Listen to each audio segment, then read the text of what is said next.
Good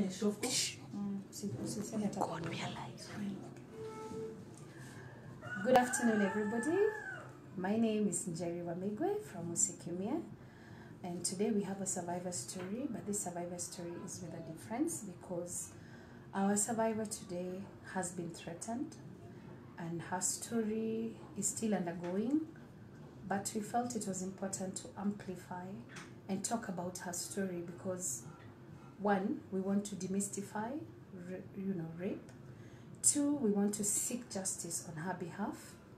And three, we are advocating for stopping and for stigmatization of rape survivors. So with us today, we are not where we have our sessions. We are somewhere different because she's in hiding, so her face is obviously, she's obscured. And you can't see her, but you can be able to hear her story. And join us today as we journey on this story with our girl. Unaitwa nani? Naitwa Liz. Unaitwa Liz? Liz, unaweza tuambia kidogo kuhusu Liz? Miaka yako, unaishi wapi? Ile tu kitu kwa comfortable kusema. Tunajua hii leo si siku ya kawaida. Lakini usiogope. Si tumedecide tuseme story yako ndio uone kama utapata justice, si ndio? Yeah. Okay. So, naitwa Liz. Nimetoka Kiambu. Okay. I'm 32 years old. Okay. I'm a mother of one. Uko na mtoto? Uko na miaka mingapi? Ako na 11. Okay. 11 years, All right. Na nimekuja kuelezea story yangu yenye nimeipitia. Story mbaya yenye nilifanya nikuja nijiseme ndio watu wenye wanafanywa hii kitu nimefanyiwa wako huko nje na wataki kukuja kujitokeza wakuje wajitokeze sababu kuna watu wanasaidia na watasaidika kama wanafikiria pesa ndio inafanya hivi kukuja kusaidika kuja kusema story zako. Hakuna pesa mtu anatumia kuja kufanya hizi kujisema venye amepitia story kama rape na kuthreateniwa utauliwa kama umeripiwa. Yeah. Okay. So, sitaki kuongea mengi, ulikuwa umeniambia little bit of your story. Uliniambia ulikuwa unafanya job kwa hoteli, si ndio? Alafu kwa sababu ya corona ukasema job ikaisha. Lakini huyo mtu ambaye alikutendea hiki kitendo unataka sasa tuanze tu kuendelea, tuanzie tu hapo, si ndio? Tusirudi nyuma. Ukaniambia ulikuwa unafanya kwa hoteli na hiyo hoteli ilikuwa hoteli na pia ilikuwa na bar. Okay, sasa tuanzie hapo. Hata hapo ndio tumeacha hivi. Huko ndio ulimjulia. Okay. Tulijuliana naye huko. Mimi nilikuwa nauza room. Na kulikuwa bado na bar. Okay. Yeye alikuwa anakuja kukunywa huko. Okay. Sasa tukajuana na yeye. Alikuwa anaitwa Kevin. Alikuwa boyfriend yako ama? Hapana. Au kwa boyfriend yangu. Alikuwa tu customer. Okay. Sasa hatukuwa ipatiana contact ati nimempatia namba ya simu ama nini. Alafu hii time ya corona job ikaisha, mimi nikatoka huko. Nikaenda home, nikakaa bila job.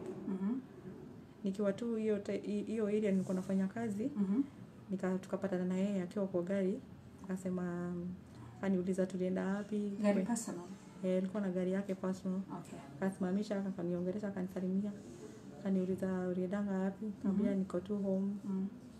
Ananiambia unafanya kazi? Nikamwambia bado sifanyi kazi, sijapata kazi. Nikamwambia ukipata job mahali unaweza niambia. Ananiambia ni sawa, nimpatie namba yangu ya simu. Ndio akipata kazi anipigie. Okay. Nikampea namba yangu ya simu. Sasa hiyo time nilipatia namba ya simu alikuwa ananipigia tu, ananiongelesha, ananiuliza niko aje. Hivyo tulikuwa tunaongea tu kama mabesti. Also mkakuwa katikati ya hiyo harakati mkakuja marafiki. Mlikuwa marafiki wa kimwili ama tu mlikuwa tu friends, basic friends? Hata si marafiki wa kumita ama nini, kwa simu tu kwa sababu alikuwa anakutafutia kazi. That was his promise to you. Ananiongelesha hivyo.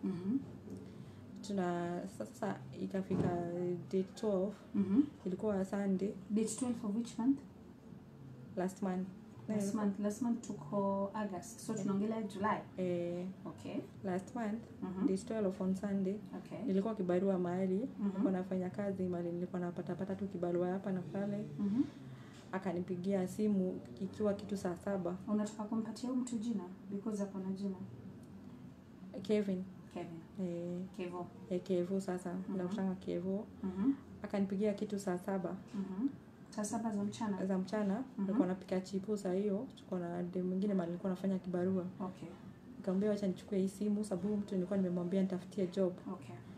Nikaenda kuongea na yeye, akaniambia uko wapi? Nikamwambia niko job mahali. Akaniambia unatokea saa ngapi? Nikamwambia masaa ya kafi saa 3. Haitupatagi huko kwa job, tunatokea kitu saa 2:30. Kwa hivyo saa 3 nitakuwa nimemaliza na nikaenda home. Okay. Akaniambia ikifika 3 unipigie. Mimi sababu nilikuwa nimeenda hiyo job 3 days continuously na tipo sikuwa nimelala. Kwa Friday, Saturday na Sunday. Mimi nilifika home, nikaenda nikaoga. Kuoga, nikalala, nikasahau kama nilikuwa nipigie mtu simu. But sikuwa ati nimesahau hivi ile, nilikuwa nimesema wacha ni relax leo Sunday sababu time yangu ya relax. Nitaona na yeye kesho, nitampigia kesho. Sasa yeye kitu kama saa 3:30 hivi, kama saa 4 ikienda, akanipigia. Okay. Akaniuliza niko wapi? Nikamwambia niko kwa hao. Akaniuliza nikaa wapi? Nikamwambia nakaa beauty nyingine inaitwa FM. Iko Pangani. Okay.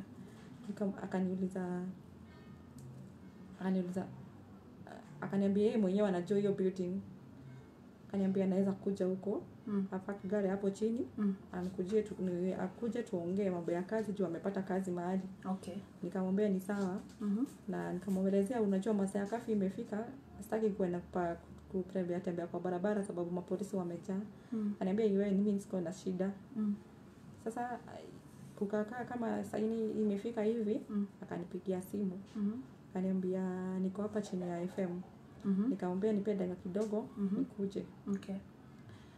Sasa mimi kuchungulia kwa dirisha nikaona shwari ako hapo chini. Ndio niliona gari ya white na imepakiwa side ile nyingine ya kwa barabara. Sasa mimi kuteremka nikaona kuna mapolisi, nikamwambia hapa kuna mapolisi. Yeye akaniambia tutapatana hapa. Pale juu kuna nini petrol station inaitwa National Oil. Iko Cha Road. Tupatane hapo. Nikamwambia ni sawa. Sasa kulikuwa na best yangu alikuwa anaenda Westland Muhindi, akalikuwa na pikipiki. Akaniuliza unaenda wapi? Nikamwambia naenda kuona na mtu mwingine ananiambilia kazi mahali. Akaniambia job ya saa ngapi? Saa hii masaa ya kafi imefika, unaenda job wapi? Nikamwambia wacha niongee na yeye sababu ako na gari yake na tutaongelelea hapo kwa gari. Akiniambia mali job iko na nielezee sababu yeye ndiye ananipea job. Akaniuliza kama ni mtu mbaya, akamwambia si mtu mbaya venye mimi namuonanga. Niambia ni sawa enda. Kaenda tukafika hapo kwa National Oil. Nikapata huyo Kevo hapo amepaka gari hapo, huko na gari nyingine. Sasa walikuwa masaa ya kafi, sio? Huko na gari inatembea kwa barabara. Okay. Nikapita hapo katikati ya National na ya petrol station. Kulikuwa tuna watu wa kuuza tu hapo kwa petrol station. Nikaenda nikapata hapa ndio amepaka gari. Nikagonga kioo, akaniambia niingie. Nikaingia. Hivi venye niliingia nilipata akichoma udi hizi za Wasomali kwa gari. Nikamuuliza mbona unachoma hizi maudi kwa gari? Akaniambia kuna mtu alikuwa ametapika kwa gari na kuna harufu mbaya ndio anamaliza anachoma hiyo udi ndio harufu ishaishe. Okay. Nikamwambia sasa kama unachoma usifungue kioo kidogo. Akaniambia hapana, ukifungua kioo hiyo harufu haitatoka sana. Nikamwambia ni sawa. Mimi venye niliingia nikasikia na sweat, nikawasikia kama sibreathe vizuri.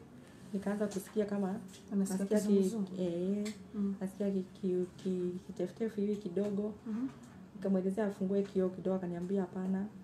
Akaniambia hata na kwenye nataka kuonesha job, sitakuongelelea hapa. Nataka kunipeleke nikuoneshe. Nikamuuliza utanirudisha? Akaniambia yeye nitakurudisha. Na job iko wapi? Akaniambia wewe sababu unajua hii area yote ya Pangani. Nataka nikufunike macho na kitambaa. What? Mimi nikastuka nikasema hapana, mimi mambo ya kitambaa sitaki. Wewe ni twende hivyo unione. Akaniambia hapana, hiyo mali na kupeleka job maybe nataka nione kama unaweza ijua kama nimekufunga macho. Okay. Mimi venye nilikuwa nimemuona mali nilikuwa nafanya kazi, sikuwa nimeona kama ni kijana mbaya au kuwa na tabia mbaya. Si ati wenye unasuku unasema ati huyu kijana si mpoa, akikufanya hivyo, ati akikufunga hivyo macho ati kama anaweza kufanyia kitu. Mimi nilikuwa na simu, akaninyang'anya simu. Akaeka simu, akaficha simu, leta hii simu kwanza. Akaizima na akaiweka hapo kwa gari hapo, ka box kingine alifungua hapo. Mimi nikaangalia nyuma nione kama kiti iko na watu wengine, akinifunga macho wasinifanyie kitu mbaya, wasifanyie madhara. Nikaona kiti hapo nyuma kumejaa vitu zake tu zenye singejua ni nini sababu ni usiku na gari lazima. Alafu nini kafanyika? Sasa nikasikia kama ni siko poa, hivyo wananifunga macho. Nikasema wacha niseme siendi hiyo kazi. Nikamwambia achana, kama kazi ni hii ya kunifunga macho ukinienda kunionyesha, wacha ikae. Ile time nilikuwa nabishana naye ndio nimwambie nipatie simu nitoke, akakuwa amelock mlango ya gari. Sasa singeweza kutoka. Okay. Akaniambia sawa, hebu relax kidogo, mimi siwezi kufanyia kitu baya na kuna kitu nimeplan yako. Nataka niende nikuoneshe kazi kama unataka, na sababu nilikuwa na haja na kazi na hii time ya corona hakuna mali mtu anapata kazi. Nikasema tu acha nivumilie juu sioni kama ni mtu mbaya. Ndio aka insist lazima, akaniambia hii gari yangu ujue iko na si ati gari yangu, hata kazi yenye nakupeleka niko na rules zangu yenye utafuata hata nikikuandika kazi. Nikamwambia ni sawa, lakini isikue ni rules mbaya, lakini juu mimi nilikuwa nataka kazi. Nikasema ni sawa. Aya, nikaitikia tu anifunge hiyo macho alikuwa anasema. Nikamwambia Mungu wangu, mimi kama kuna kitu ta happen, mimi sijakosea mtu, sijafanya anything kwa mtu. Na hii kufungwa macho si kitu poa ati ukienda kuonyeshwa kazi na mtu anataka kukusaidia. Aya, nikaitikia akanifunga macho. But venye alifunga macho akaniambia sasa alifunga macho na nini? Na bandana. Okay, bandana. Okay. Alinifunga macho akaniambia kabla tutatoka acha nipatie rules. Ananiambia kwangu ukienda ujue ni wapi mimi nisiwahi kuona. Na sitaki mtu alete watu wao kwa kazi yangu. Okay. Sitaki ukuwe na ubest na watu wenye tunajuana. Okay. Kaambia ni sawa. Mimi ni kazi nataka. But nikaona siko comfortable na yeye, sisikii. Nikamwambia hapana, hii kazi wacha ikae tu. Sasa bado mnaenda? Mko kwa gari inaenda? Hiyo ni time yenye ananipea malulu sasa. Okay. Tutatoka but amenifunga macho. Akaniambia niinue mkono juu nishike kiti. Sasa naona sasa nimekalia kiti. Amenifunga macho. Akaniambia sasa niinue mkono, nishikilie kiti na hapa nyuma ndio ni strike kutoa hiyo mask. Ya macho ni nione mali niko. Sasa niko na mask ya mapua na sasa pia niko na mask ya macho. Sasa pia bandana kwa macho. Okay. Na venye aliniambia nishikilie kiti, nikaona hapana, huyu si mtu mpua. Hata venye maybe umuona, mimi si huyu si kama mtu. Nikamwambia nitatoka. Ndio akachukua kachupa kama iko na sanitizer. Na handkerchief ya white. Akamwagia kitu hapo kwa handkerchief, akanipulizia mapua. Ala? Sasa hiyo time sikujisikia, akaniambia unanipea stress, unanisumbua, wewe tulia hapo. Sasa venye alinifanyia hivyo, alinipulizia hiyo handkerchief nikiwa na hii mask. Sasa maybe hiyo kitu ilini affect juu nilianza kujielewi, lakini haikuni affect sana sababu alinifanyia hivyo nikiwa na mask yangu ya mapua. Sasa venye nilala akainamisha kiti akaanza kudrive. Nikamwambia Mungu, hiyo gari venye ilikuwa imepakiwa kama imeangalia Pangani Center na kuna shopping center. Na kuna njia nyingine ya kwenda Tao na kurudi na huku saidi ya Mrango. Nimeona hiyo kurudi hivi naenda Chai Road. Sasa nikasema nitajua venye gari imeenda. Ndio nijue kwenye amenipeleka hii juu hiyo ile yote ya Pangani naielewa. Naijua. Huko ndio ulikuwa naishi, huko ndio ulikuwa unafanya kazi. Okay. Sasa gari ikaanza kumove na ikaenda na saidi ya Tao. Okay. Tukafika mahali pale karibu police station kuna kwa mataa. Hakukuwa na gari. Sasa akasimama kidogo but gari kaenda na saidi ya Tao kama inateremka na Pumwani hivyo. Na nini na Ziwani. Kariakoo. Hivi si kuna kuanga ile roundabout na kuaga pale. Hapo nini hiyo roundabout. Mama atakuwa na gari. Hakukuwa na gari usiku. Gari ikaachia tao ikateremka. Haikufika sana. Ikafika pale kwa bridge na kuanga hapo mbele. Nimeona. Pale nika unaenda Park Road. Okay, hapo. Akaingia gari kaingia na hiyo estate iko hapo. Ikaingia tukasikia imeingia, tukafika mahali kama kuna frogs zinalia hivi, hizo vitu zao zinalianga usiku. Nikajua hiyo place haijajengwa. Nikaanza kujiuliza sasa hapo ni wapi. Nikakumbuka nishaipitia hapo hiyo njia mchana, nikafikiria ni hapo. Sasa hatukuenda sana. Tukafika kwa gate. Mahali kwa gate akasimamisha gari akasema Kisi fungua gate. Okay. Sasa nikasikia gate imefunguliwa. Sasa hiyo najielewa kidogo. Tukapata gate imefunguliwa, gate ikafunguliwa, tukaingia akaigiza gari. Sasa venye aliigiza gari, akaingiza hata hakuenda sana. Tukafika mahali akasema nisimame, gari ikasimama. Akashuka yeye kwa gari, akaenda. Sasa hiyo time alishuka kwa gari, nikatoa hii kitu alikuwa amenifunga macho, nichungulie tumeingizwa wapi. Okay. Nimeingizwa wapi? Kuingia hapo. Ndio ulijua ni wapi umeingizwa ama sofa upo umejua nikaona venye mimi niliona tu mlango ya white. Na nyumba ni iko na kama varanda hapo, iko na tiles hapo chini za brown. Okay, akakuja venye nilimwona anarudi, nikarudisha tu hiyo badala asione kama nimetoa, na nikakaa venye alikuwa ameniambia. Akakuja akaniuliza umetoa hiyo mask? Akaniambia bado sijatoa. Sijatoa hiyo kitambaa bado. Akaniambia leta mkono. Akampatia mkono. Nikashuka, akafunga mlango ya gari. Akaniambia hapa utameka step usianguke. Step, nikapanda kwa ka stairs hivyo. Akaniambia kuja, tukakuja, nikafika kwa mlango, akafungua mlango, nikaingia. Alafu wenye niliingia ndani, akafunga mlango. Sasa ndio wenye alifunga mlango akakuja akanitoa mask, akanitoa hiyo kitu ya macho. Nikaona hiyo nyumba ni nyumba smart, nyumba kubwa, iko na upstairs na brown chini, iko na vitu smart. Nikamwambia huku ni wapi? Akaniambia wacha maswali mingi. Nikamwambia uko na nyumba smart sana. Akaniambia asante. Na TV ilikuwa on, na hapo sitting kulikuwa na drink. Hii mzinga kubwa ya all season.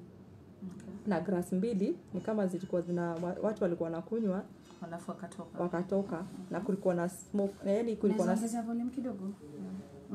It's okay. Kulikuwa na smoke, yani kulikuwa na harufu ya sigara. Okay.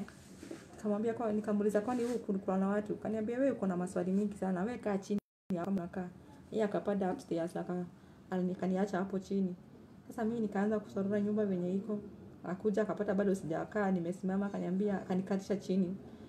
Sasa akaniambia akanitoa jacket yenye nilikuwa nayo. Akaiweka hapo kwa kiti. Ile time alikuwa ameniacha kwa gari akaenda kufungua mlango, nilibahatika kuchukua simu yangu na nikaiweka kwa jacket. But sikuifungulia. Nikaiacha tu hivyo, nikaweka kwa mfuko ya ndani ya jacket. Sasa ile time alikuja kunitoa jacket akusikia simu. Akusikia simu yako. Okay. Sasa akanikatisha chini hapo, akaenda akakuja na yeye na pombe yake ya mkebe, Tusker, 2 na akakuja na Carl Season kingine kadogo. Si unatumia drink ya hapana. Akarudisha hiyo. Sasa akakuja akaniambia, akanikatisha chini hapo, akaniambia hiyo kiti alinikalisha ilikuwa na kikoi ya Masai na blanketi. Okay. Nikamuuliza kwani hapa kuna mtu analalanga hapa? Akaniambia hii maswali yako ni mingi sana. Nilikuleta job ama nilikuleta kuuliza maswali? So far vile umefika kwa hiyo nyumba, wewe ulikuwa unafikiria bado ni job? Okay, sawa. Akaniambia beleni ile kazi tukiwa kwa gari tukiargue na yeye mambo ya lulu za kwake, aliniambia ile job ako nayo ni job yenye inakuanga yao ya familia ya kuuza maji. Pia hiyo duka moja kuna mtana anataka kwenda kwa na watu wanaenda home. Akaniambia nitakuwa nafanya job ya kuuza maji. Okay. Sasa hata kwa huko kwenye alinipeleka nikapata bado kuna hizo maji mingi za kuuza. Uliona hizo maji zinaitwa nini? Hapana, sikuangalia. Nikaona ni kuna maji mingi, lakini akaniambia sasa hizi maji ndio nakwambia utakuwa ukiniuzia. Okay. Kaambia ni sawa. Sasa nikaona kuna hope ya hiyo job hata kama napitia maneno mingi. Akaniambia sasa akaanza kudrink kwa hiyo pombe yake. Kaa tumekaa tu hapo. Wewe ulianza kunywa hapo pia? Hapana. Nimwambia sikunywi. Sasa yeye akaanza kunishikashika, kunikaribia. Nikamuuliza ni nini? Akaniambia hapana mimi nataka. Akamwambia mimi nimekuja kutafuta kazi, nionyeshe ile kazi na uniambie venye unaniambia kama kesho nataka nikuje. Akaniambia kabla mimi sijaandika msichana kazi kuna process yanapitia. Kuna vitu mimi hupitisha ndio aingie kazi yangu. Akaniambia nini? Akaniambia nitakuonesha. Akapanda upstairs tena. Akateremka na ile chupa ya ilikuwa kama ya sanitizer na handkerchief. Sasa venye niliona nikaanza kutoroka. Akaniambia sasa hii nyumba hata ukitoroka hii ni yangu na hakuna venye eti unaweza potea, hakuna kona sijui. Tukasuguana na yeye akakuja akanishika, akanipulizia tu ile handkerchief. Ulikuwa na mask ama mask? Sasa hiyo sikuwa nayo. Nikakuwa nisijielewi sasa imeniaffect. Sasa venye nilijisikia sikujua nililala for how long. Nikajipata sina nguo hata. Nikajiguza nione kama ameniguza ama amenilep. Nikaona kama hajalala na mimi lakini matiti zangu zilikuwa zimefura, zilikuwa zinauma sana. Kama mtu amezishikashika hivyo na nguvu. Zilikuwa zinauma sana hata zilikuwa zimefura. Nikamwambia ni nini? Akaniambia hapana. Sasa hiyo time nasikia bado siko poa, nasikia ni kama nimelewalewa. Akanishika kama sina nguo.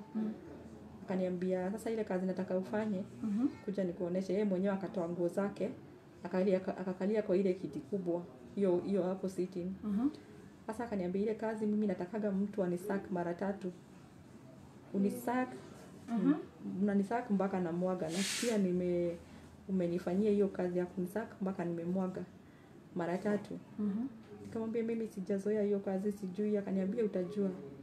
Akaniambia ufanye kuja hapa. Akanishika akanikalisha chini hapo kwa karibu na magoti zake. Akanishika kichwa na nywele. Sasa akanikuja akaniweka kwa hiyo nini private part yake kwa mdomo. Akaanza kunivuruta kichwa akinisakisha sasa kunifanyisha hivyo. Paka ilikuwa inaingia huku kwa throat. Kwa na nashindwa kubreathe, nasikia kutapika. Bado kuna ile kizunguzungu hiyo kitu alikupatia. Namwambia nasikia kutapika. Ananiambia ndio maana nimekutadikia hiyo kitu hapo chini, utapikia hapo. Huku kuna maid. Nitakuja kuosha, usijali. Wewe tapika yenye unataka, utapike na rudi hapa. Natapika na narudi hapo na ananiforce kumsaka. Achukua kichwa yangu na anaingiza hiyo kichwa yake ndani kabisa, inaingia huko kwa throat mpaka nashindwa, naona kama nitakufa. Naambia hapa utakufa. Wewe ukisikia kutapika tapika. Akanifanyisha hivyo mara ya kwanza akamwaga. Sasa ile ya kumwaga alimwaga akufanya ati imwagike chini. Akanifanya nikunywe yote na nimeze yote. Sasa nikaimeza alafu nikaitapika bado yote, nikatapika. Sasa akaniambia ni relax kidogo. Akaniambia na tunasubuana sana. Wacha nikuoneshe dawa. Ile pombe nilipata pale kwa meza tukiingia. Akaichukua. Ilikuwa imekunywa tu kidogo. Ilikuwa imefika hapo half kidogo. Akaichukua. Akanifunga mapua, akanishika venye siwezi jitoa hapo kwa mikono yake sababu ni mtu strong. Akaniweka yote kwa mdomo. Ile pombe ilikuwa whisky. Akaniweka kwa mdomo ni kali. Sasa venye ilikuwa inaingia kwa mapua inatokea hivyo nikijaribu kukosa kuimeza. But sababu nimefunga mapua na breathe nilikuwa naimeza tu. Hata kama ilikuwa inamwagika ilikuwa naimeza. Akaniambia sasa so amekushika mdomo alafu amekufunga mapua. Sasa anafanya iingie ndani. So ingie kama vile mtoto akataka kunywa dawa unamshikanga mapua hivi, unamfunga mdomo hivi. Okay. Akaona sasa imeingia pombe yenye anataka, akaniambia sasa uko sawa, utanifanyia saki ni venye nataka, make me happy. Sasa nikaanza kumwambia nisaidie maji sababu hiyo kitu venye nilimeza nilisikia imenichoma ikiteremka. Akaniambia hapa hakuna maji. Nikajaribu kutafuta maji, nikakosa kuona maji. Na zile maji hata zilikuwa maji hizo zake za kuuza na packed. Na maji zilikuwa nimeziona, hiyo room akaifunga. Sasa singeingia hiyo room sababu zilikuwa kwa room kingine hapo, sijui kama nika store. Sasa singeingia hapo, alikuwa amefunga hiyo room. Sasa nikajaribu kutafuta maji kwa dispenser yake, hakukuwa na maji. Kaenda kitchen hakukuwa na maji. Sio anakuruhusu utembee. Bado ananifuata. Sasa hiyo naenda mbio kutafuta maji hapo nyuma yangu. Sijui akanishika manywele, akaniangusha chini. Akaanza kunichapa, akanivuruta. Kwa kitchen. Akanivuruta, akanipeleka mpaka kwa toilet, kwa choo. Venye alipeleka kwa choo, akapampu maji ya choo. Ndio alinikunywisha mara 2. Sasa sabuni. Wait. I'm so sorry. What do you mean anakukunyisha maji ya choo? Anatoa pale kwa ile kitu ya kufinya hivi ya choo? Hapana. Yeye ana flash maji. Si maji ina flash choo. Sisi ina maji inaruka juu hivi ikiflash choo. Anachota na mkono, ananiweka kwa mdomo. Na sababu nilikuwa nasema ile pombe nilikunywa itanichoma, inaweza choma vitu zangu za ndani. Ikadibidi hujawahi kunywa whisky. Kwa hivyo hiyo makali ikakuchoma kwa throat. Ikabidi nimeza ile maji ndio isinichome kabisa huko kwa throat. Nikameza mara 2. Hiyo maji ya choo. Sasa venye nilimeza nikamrushanisha chini sababu alikuwa amenishika manywele. Nikamrushanisha chini huko kwa choo. Nikapata chance ya kutoka, nikaenda hapo sitting. Kuna hapo kwa drawer yake nilikuwa nimeona soda ya 1 liter ya Coke. Nikaenda nikachukua soda, nikafungua, nikameza. Ndio iende itulize ile ukali nasikia imeteremka. Sasa ndio akakuja, nikakuwa sasa nimelewa, ile pombe imeniweza. Na simama hivi naanguka. Sasa akanirudisha tu pale kwa kumsaka. Akaniambia ni msaka by force. Nikamsaka, nikaendelea.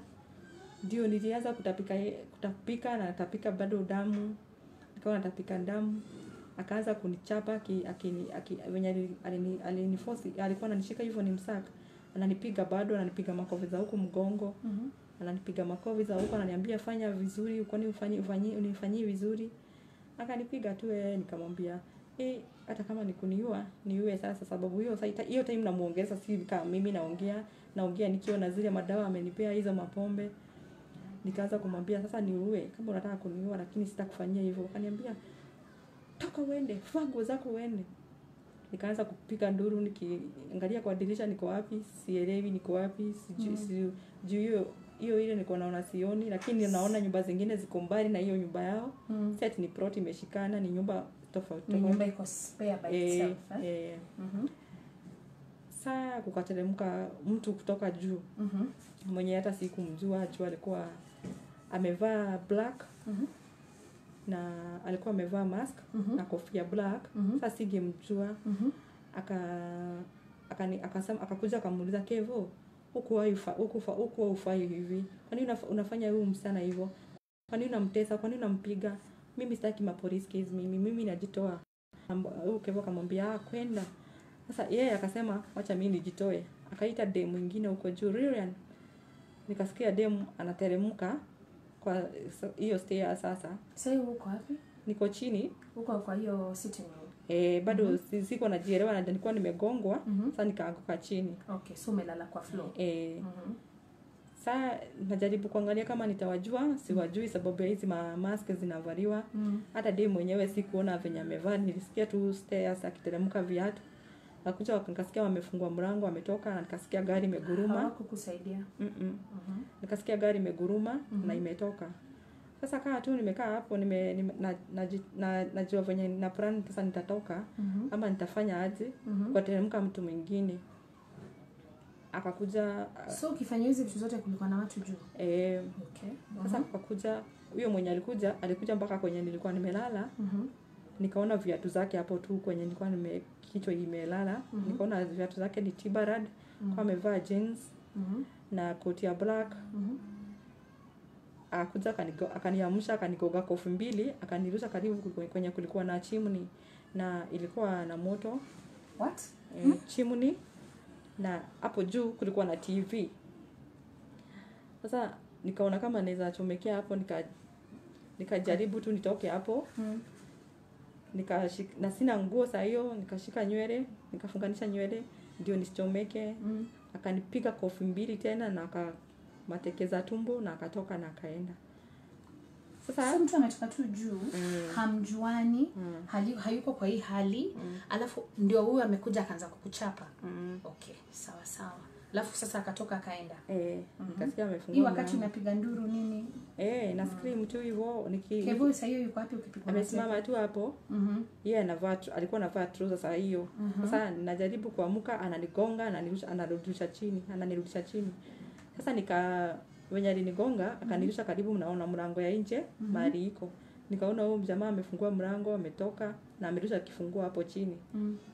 Sasa Kevuna yeye simu ikapigwa juu. Nikasikia simu imepigwa juu, Kevo akapanda juu kama anavaa t-shirt. Mimi nikajaribu kuangalia mahali alikuwa ameniwekea nguo, nikaziona hapo kwa kiti.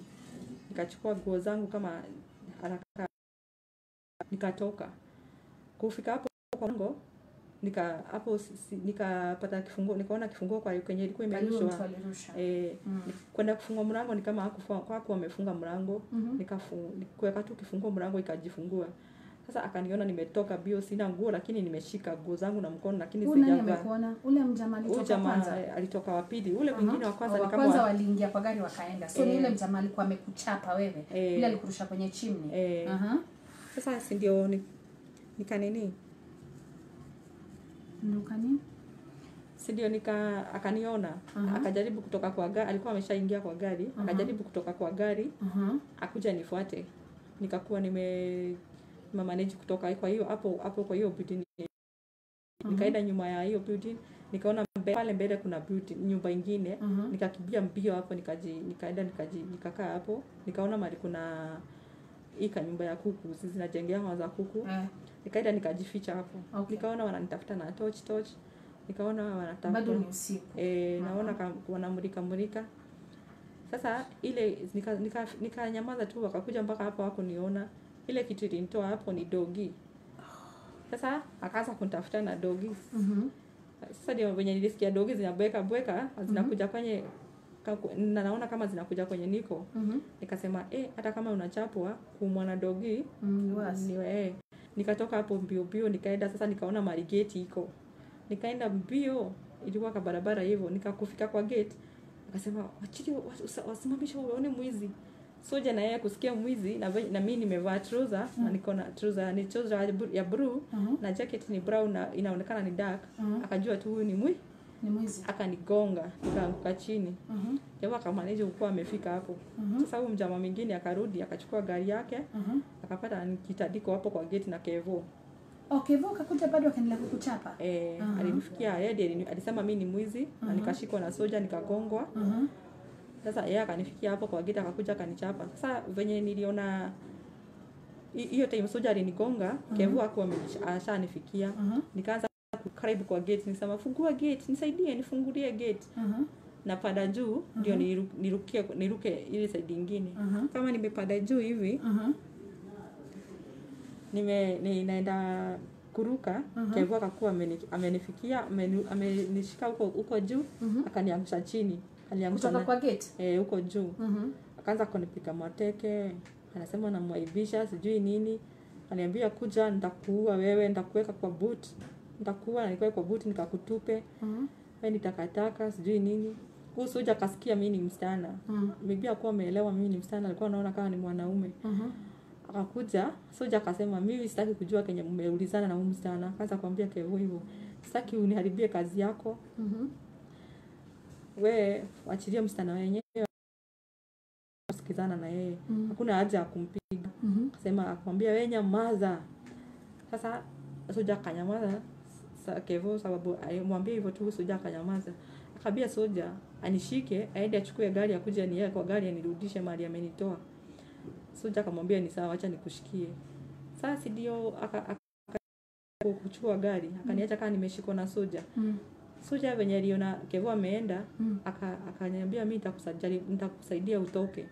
Juu sijui huyu mtu ataenda kupeleka wapi, unasikia venye anaongea. Akaenda kufungua gate ndio aniambie nitoke. Kwenda kufungua gate na ile ilikuwa posa afungue na kifuri, alikuwa afungue na kifunguo kwa kifuri. Kevo akakuwa sharudi tena. Akakuwa amefika kwa gari, akakuwa amekuja bio, akanishika, akanichapa, akaniambia usiruhusu msichana aende. Nikamwambia hapana. Hiyo sasa akakuwa amefungua gate. Akanichapa ile time ananichapa hivyo. Ni Kevo na kuchapa. Nikakuwa ule mjamaa mwingine alishaenda. Nikakuwa nimeanguka nje ya gate. Akuja akanichapa mateke hapo. Akifikiria venye ameniumiza kunichapa sitakuwa nimemanage kutoka hapo. Nitakuwa ameendea gari na amenipata wapi? Hapo amekuacha. Niliona ako serious mpaka ile nini sababu ya baridi na ishaisha kwa akili hiyo kumbele kwa amenikunyisha. Nikamanage kuamka na mguu, nikatembea mahali niliona building na nikaona kuna masoja Mamasai. Nikakimbia bio nikawaambia wanisaidie. Kufika tu hapo mzee mwingine akaniuliza ni nini? Ndio nikaanguka chini, nikafaint, nikaisha nguvu.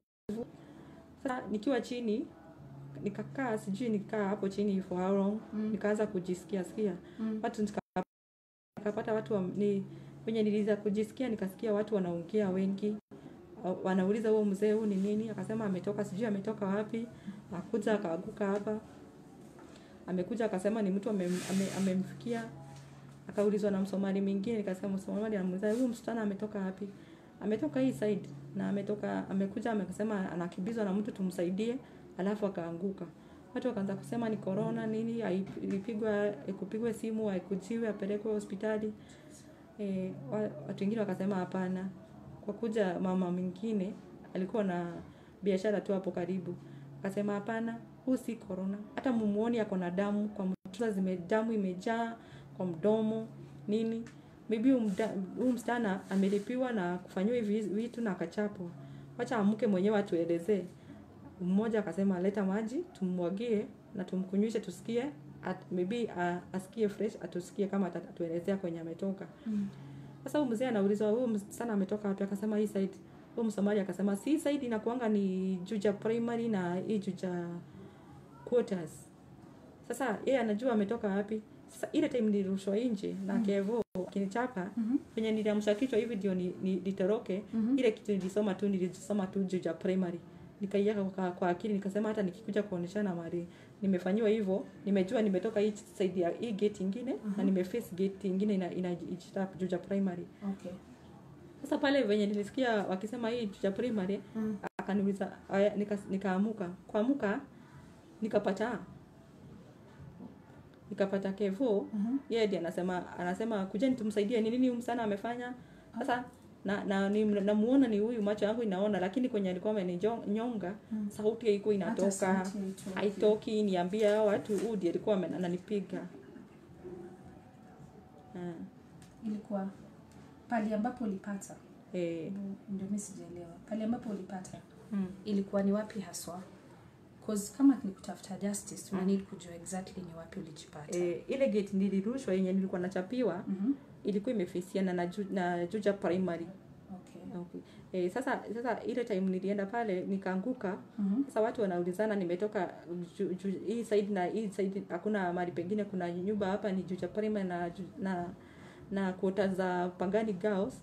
Wakaniuliza nimetoka kwa gate gani. Mimi nikamwambia ile gate nimetoka ni hiyo iko na blue na white. Akasema ni hiyo gate ni ya quota za Pangani Girls, za walimu wa Pangani Girls. Sasa huyo Msomali ndiye alisema hivyo. Akaniambia pale ulirushiwa. Pale ulirushiwa kwa ile gate ulikuwa unajaribu kuclimb ndio ukatoka. Pale palikuwa na wale wa Masai. Unasema ni gate ni quarters za Pangani Girls. Sasa sio wakaanza kuniambia sasa unajua kwenye unaishi wapi? Nikamwambia nikiwa hapa Chai Road ni wapi? Akaniambia utapanda na hii njia itakupeleka Chai Road. Na akaniambia kama huyu mtu amekupiga hivi hata kufuata kwa barabara ama kupige. Sasa ile time nilikuwa nimelala pale chini ni kama wananiuliza nini nimetoka wapi. Kevo alikuja hapo akanifuata mpaka hapo, akasimamisha gari hapo, akaanza kusema huyu msichana ametoka wapi, tumpelekeni Radiant Hospital. Sasa hiyo namuona lakini sauti yangu haitoki, ati niseme ni huyu. Sasa mama mwingine akasema huyu kuna kitu anataka kusema, hebu tumpe maji ya kunywa. Venye nilikunywa maji nikatapika, nikaanza kukohoa, nikasema ni huyu. Kevo sasa wenye aliona nimempoint akaingia kwa gari haraka na akaenda mbio. Sasa Somali wakasema tumfuate, gari mbili zikamfuata. hawakumfikia. Gari moja ikakuja ikasema hatujampata, ameenda hivyo side ya Tao. Akasema huyu msichana, huyu kijana amebia alikuwa amemfuata hapa, amumalizia hadi akuja asikuja kusema story zake. Juu amejua kwenye alikuwa amevenye amemfanyia na ameona demo amemanage kutoroka. Akasema akaambia Masai wengine hapo. Akaambia Masai, ni Masai tunataka msaidie huyu msichana, mpeleke mpaka kwenye anakaa na mwache kama amefika mpaka huko. Ikifika asubuhi venye najiona juu aende police station aende akastaki. Sasa ndio Masai nikapewa Masai wawili wakanipeleka mpaka hiyo approach na wakaa. Ulikuwa unaanza kutembea? Sikuweza, walikuwa wameenda kama wakati kufika hapo. Soja wako wetu wakaniuliza, ni nini umefanya, umetoka wapi? Nikamwelezea. Akamwambia ni story kubwa sana, sitakuelezea saa hii. Wewe nifungulie, lakini usiruhusu mtu mwenye ujui aingie hapa. Okay. Mimi nikaingia kwa plot nikakaa. Sasa venye nilifika kwa hao nikafunga. Bado nilikuwa nakaa na woga, nilikuwa nafikiria kama amejua nyumba yenye nakaa. Akakuja nikaingia, nikalala. Kitu saa 4 saa 5 ndio nilijisikia the following day. Sasa nikaamka nikajipata niko na madamu, mimi niko na uchafu. Nikatoa hizo nguo nikavaa nguo zingine. Nikaenda police station Pangani. Venye nilienda kwa ubi nikaulizwa venye nilikuwa nimefura mpaka mkono ilikuwa imefura kabisa. Unaweza taka kutonesha mkono? Okay. Swali. Okay. Ilikuwa imefura kabisa. Nikaambiwa niende hospitali, kwa barua ya hospitali. Nikamwambia bado sijaenda, wakaniambia enda na kama umefanywa hizo. Nikawaelezea, walikuwa askari msichana na kijana. Nikawaelezea, wakaniambia enda hospitali kwanza utibiwe, alafu kuja tutakupatia OP number. Okay. Nikaenda wakapiga simu kwa Blue House. Nikakujiwa ni ambulance. Blue House ni wapi? Iko Mathare. Okay. Inasaidianga watu wenye wameripiwa. Okay. Wakanikujia, wakanipeleka. Nikaenda nikatibiwa. Hiyo the whole day mpaka usiku. Kitu za ulipata kana ni nini na nini imekubadilisha? Ulipata ni wapi na wapi umeumia? Nikapata hii juu ya mdomo. Sababu za zile mangumi alikuwa amenichapa. Juu ilikuwa imetokana. What? Juu ilikuwa imetokana. Ungetaka kuonesha watu? Juu na nini nyingine? Usifunue uso. Tunataka tuko na juu. Hii juu ya hii side ilikuwa imetokana yote. Ikaruka nje. Okay. Na meno za huko zilikuwa zimetoka. Na hizi za huko mbele. Oh my god. Hii ni meno ilikuwa hapa imevunjika na nyingine pia imevunjika. Na pia uko nyuma pia. Ai. Okay. Sorry. I'm so sorry. Nikaambiwa na watu wa Blue House. Hawafanyangi scan. Wakanipeleka scan Karubangi. Na ingine wakanipeleka Mama Rusi. Nikapigwa scan ya mdomo. Na nikarudishwa hiyo mdomo huko Mama Rusi. Hiyo juu sasa. Hiyo juu kwa chuma. Haikuwekwa chuma. Waya. Walifanya kuirudisha kwanza. Okay. Ndio waitibu kama x-ray zote imetoka venye kama kuna mifupa zimevujika. Haya wakaniambia picha ya mdomo ikitoka ndio tutaweza kukutibu hiyo mdomo, lakini tumerudisha venye ilikuwa imetokana. Sasa mkono nayo nikapigwa picha, mkabua mkono imevujika. Kidole moja hii kidole kadogo kamevujwa yote. Na mkono hapo kwa joint imevujika. Lazima niweke plaster. Nao wekangi plaster. Wakanituma Mathare. Akaniambia niende niwekwe plaster Mathare huko kwa Mento. Nikaenda nikawekwa plaster Mathare. Alafu nikakuja nikarudi hospitali the following day.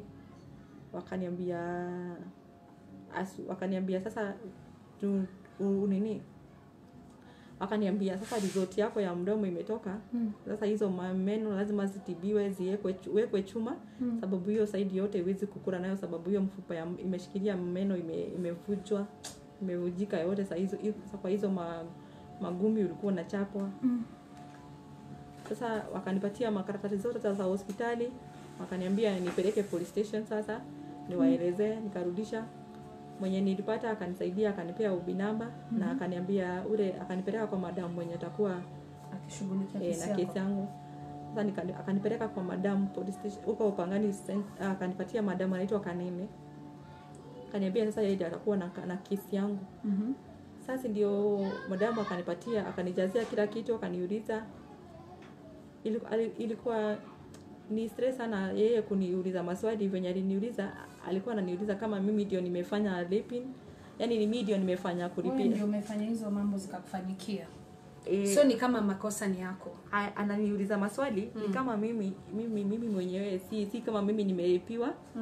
Ni kama mimi ndio nimefanyia na hivyo. Okay.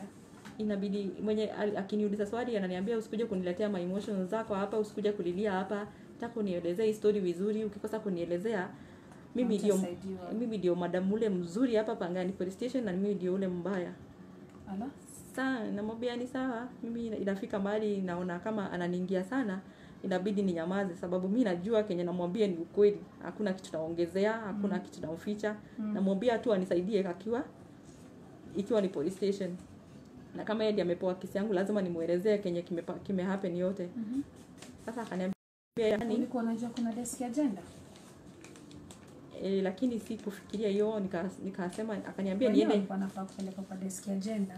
Kwa sababu kuna desk agenda ambazo zinahusiana na mambo ambazo ndo kama hizi. Unajua mtu yote amejipata katika situation ya rape, domestic violence, hizo vitu zote, molestation, kuna desk ambayo inakuanga special. Ya mtu yote ameumia ambayo ndio gender desk. Sasa huo mama hakuna pale alikwambia uende gender desk? Hapana. So yeye ndio alikuwa anadili naye hii maneno.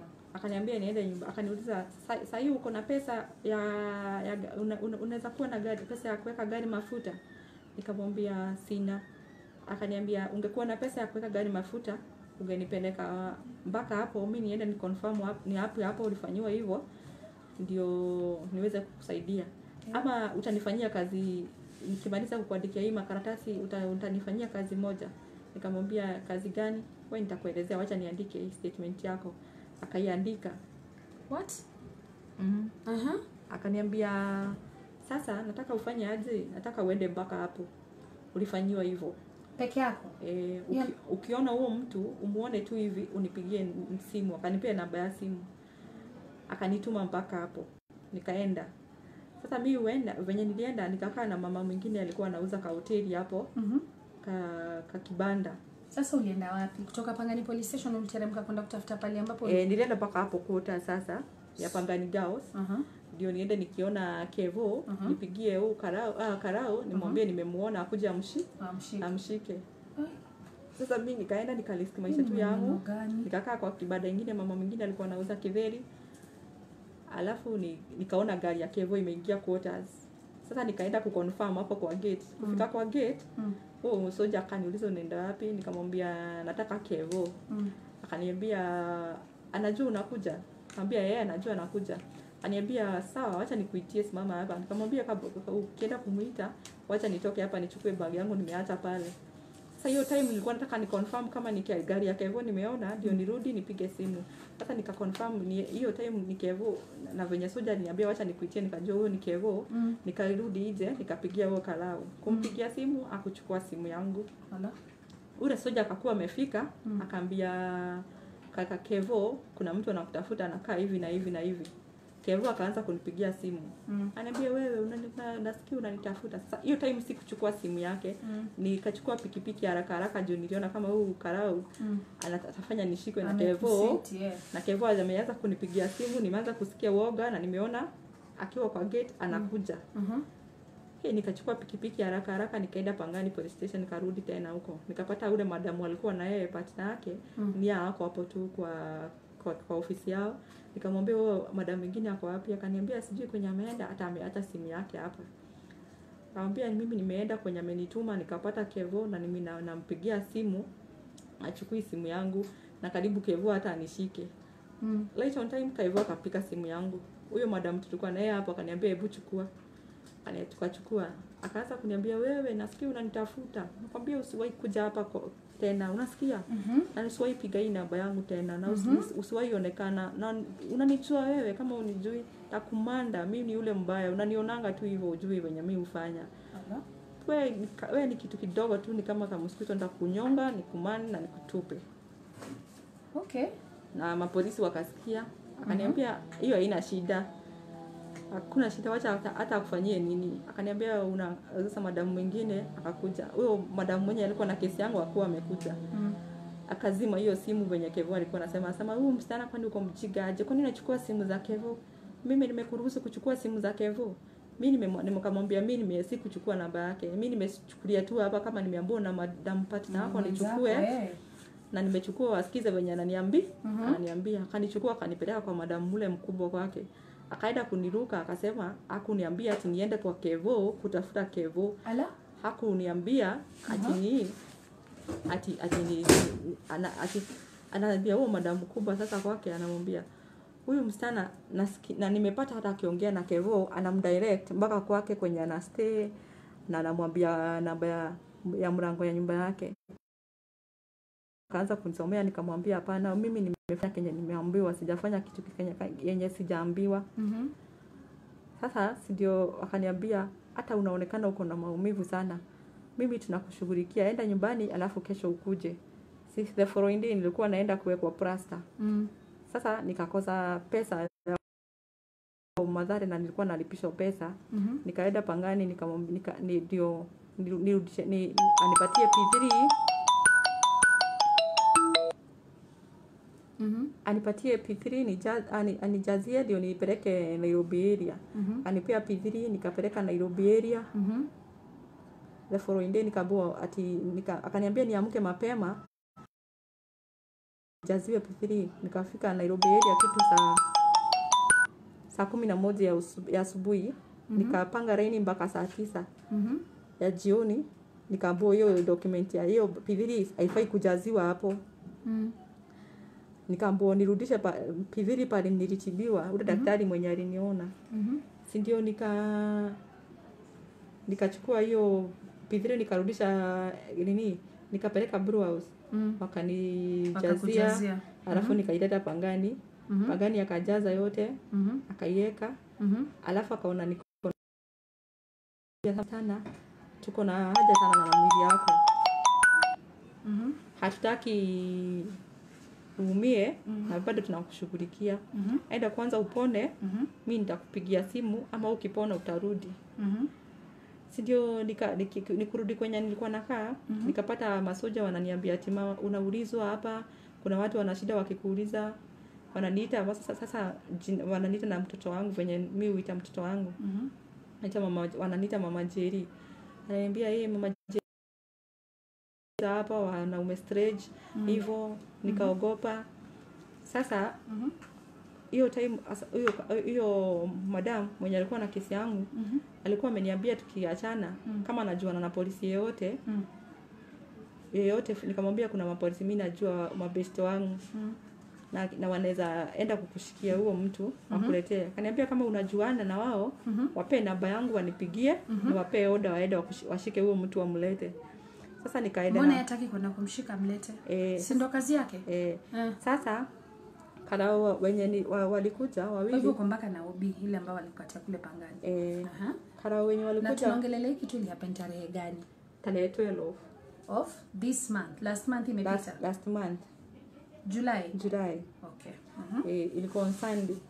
Sasa karao wenye niliambia wanisaidie. Wakaniambia sasa utaweka gari mafuta ngiri 2 tukupeleke mpaka hapo. Nikatafuta pesa nikakopa kwa mtu. Nikaambia nataka kufanya hivi na hivi. Akaniambia ni sawa. Akanipea ngiri 6, akanikopesha ngiri 6. Baada ya kwanza nikaweka mafuta ya ngiri 2 kwa makarao. Kutoka Pangani police station mpaka Pangani quarters. Pangani quarters ziko wapi? Hizo Pangani girls quarters. Ukiwa police station imeshikana tu ni hiyo tu ni hapo tu Pangani girls. So tunaongea kuhusu place ya 5 minutes ndio naeka 2,000 kwa gari. Okay. Sasa kufika hapo wakakuja tukakaa nao hatukumpata. Wakanipeleka nyumbani mara ya pili, tukapatana na wakala wengine wenye siwajui majina. Lakini au nilitumiwa nikaambiwa au wenye walikuwa wamenipea mara ya kwanza wakaniambia kuna polisi watakuwa usiku watakuja wakusaidie. Sasa polisi wenye walikuja wa usiku hiyo time ya pili wakanipeleka nikaweka tu bado gari mafuta maangili mbili. Tukakaa hapo ya jioni sasa tena. Hiyo time tuka time poa Kevo akakuwa ashakuja. Tukamuona ameingia gari yake, nikamwambia nikawaelezea ndio hiyo, wakashuka wakaniacha kwa gari kwenda. Na nilijua ile time waliingia waliingizana na yeye walimpata, mimi sijui waliongea aje. Sijui wakakuja wakanigeuzia story wakaniambia hapana huyo mtu aeleweki nini, hatujamshika, ni kama amejifungia kwa nyumba. Nikaona ni kama wameongea na yeye akawapea kitu wakarudi kunidanganya. Juu walinianza kuniambia kama mimi nitaagina wao nichifanyie hii kazi. Wakaniweka kwa gari, wakaniambia wakaingia kwa gari wakaniambia tu wanirudishe nyumbani. Sasa ile kabla hawajanirudisha nyumbani nikaenda nikiaga nikasema kwani huyo mtu amempea pesa? Nikaongea na kali sasa kuongea nao naambia hapana, kama amempea pesa ndio mngeniambia badala juu nimeona hiyo time mmeingizana na yeye na hapo ametoka kwa gari. Akaniambia si ungekubali tu upewe, uweze ngangana na mtu kaa huyu mtu anaweza ukienda naye kotini utaenda ushasimama kotini wewe unajua mambo ya kotini ujui, siwede tu upewe kitu na hawa watu na huyu mtu anaweza kuofa 150. Walijuaje anaweza kuofa 150 kama wako wameongea na yeye? Si ndio? Kwa hivyo ina maana sasa ile walienda kwake walienda wakaongea naye akawapatia offer ya kuja upatiwe ya 150. Sasa inaweza kupatia 150 waache hii kesi na uende ujitoe hapa uende kwa nyumbani. Nikamwambia mimi sitaki pesa. Najua ashaifanyia ikifika ni time yangu amenifanyia hivi, ashaifanyia watu wengi sana. Nataka ndio kama ashaifanyia wasichana wengine mimi nikuwe mmoja, hata kama mimi sina pesa na mimi niko na Mungu na mimi sina wazazi, mimi niko na Mungu na nitasimama na Mungu. Mimi naendanga church nimeokoka na natasimama na Mungu. Aniwezesha tu kujaribu kuweka watu kama hawa chini mwenye wanafanyia watu kama hawa vitu. Okay. Mimi ni mzazi, niko na mtoto na najua venye anafanya hivi akifanya madhara kwa nyumba ya mama yake. Juu hiyo kitu yote alinifanyia kwa nyumba ya mama yake. Hiyo nyumba ambayo mnaenda? Hiyo ni nyumba ya mama yake. So mama yake ndiye principal wa Pangani Girls. Mama yake ni principal wa Pangani Girls. Venye nilikuja kuchunguza baadaye nikajua mama yake ni principal wa Pangani. Na hiyo kitu yote alinifanyia quarters ya Pangani Girls kwa nyumba ya mama yake. Kwa nyumba ya mama yake. So mimi ni mzazi wake anaweza kuwa ajui hiyo kitu yenye anafanyanga. Lakini nataka kukomesha watu kama hao wanafanyia wasichana wadogo hivyo ama wasichana wenye wajiwezi ama akikupata mali nafanya kazi hata kama ni kwa rooms ama kwa bar na kudharau naona kama wewe hujasoma umetoka familia ya umaskini sababu yeye amelelewa utajirini. Kukomesha watu kama hao wakifanyia watu kitu kama hiyo. Nikuulize swali ya mwisho. Uko kwa mafichoni, si ndio? Hakuna mtu anajua pale uko. Swali yangu kwako ni najua unataka justice, si ndio? Unataka justice kutoka na hiyo family, uko willing ku stand na kusema hii kesi mbele ya judge tukienda mbele, because hii kesi lazima iende mbele. Huwezi ishi mafichoni maisha yako yote, si ndio? Wamekuwa bado wakikuthreaten. Okay. Take your time. It's okay.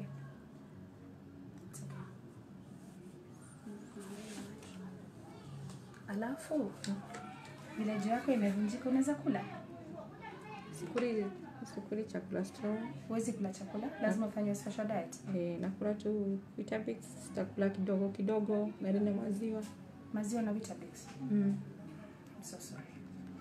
So huwezi kula, kuna hizi mashida zote, uko mafichoni, hauna uwezo wa kuweza kuget lawyer, vitu kama hizo. Lakini what do you want us? Unataka tukusaidiaje sisi kama Usikimya? Kukuficha tutakuficha, but unataka tukusaidiaje? hiyo life sasa yenye nakaa sijazoea kukaa hiyo mafichoni ati nakaa niko naogopa. Bado wanakutumia hizo threats? Nataka kurudisha life yangu into normal, nikae maisha yangu venye nilikuwa nakaa, nifanye biashara tu zangu. Na wakati huko umejifunga hii kitu ulikuwa na mask kwa sababu hauna meno, si ndio? So ungetaka meno za walipiwe kurudishwa meno ama? Na hao, si ndio?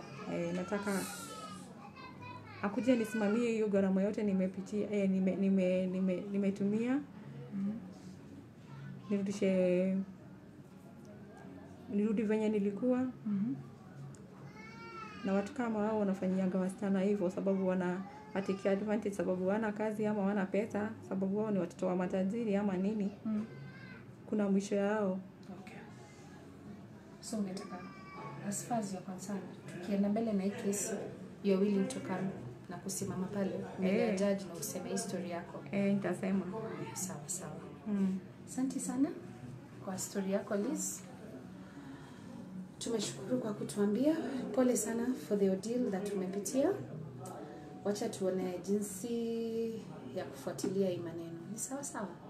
Otherwise pole.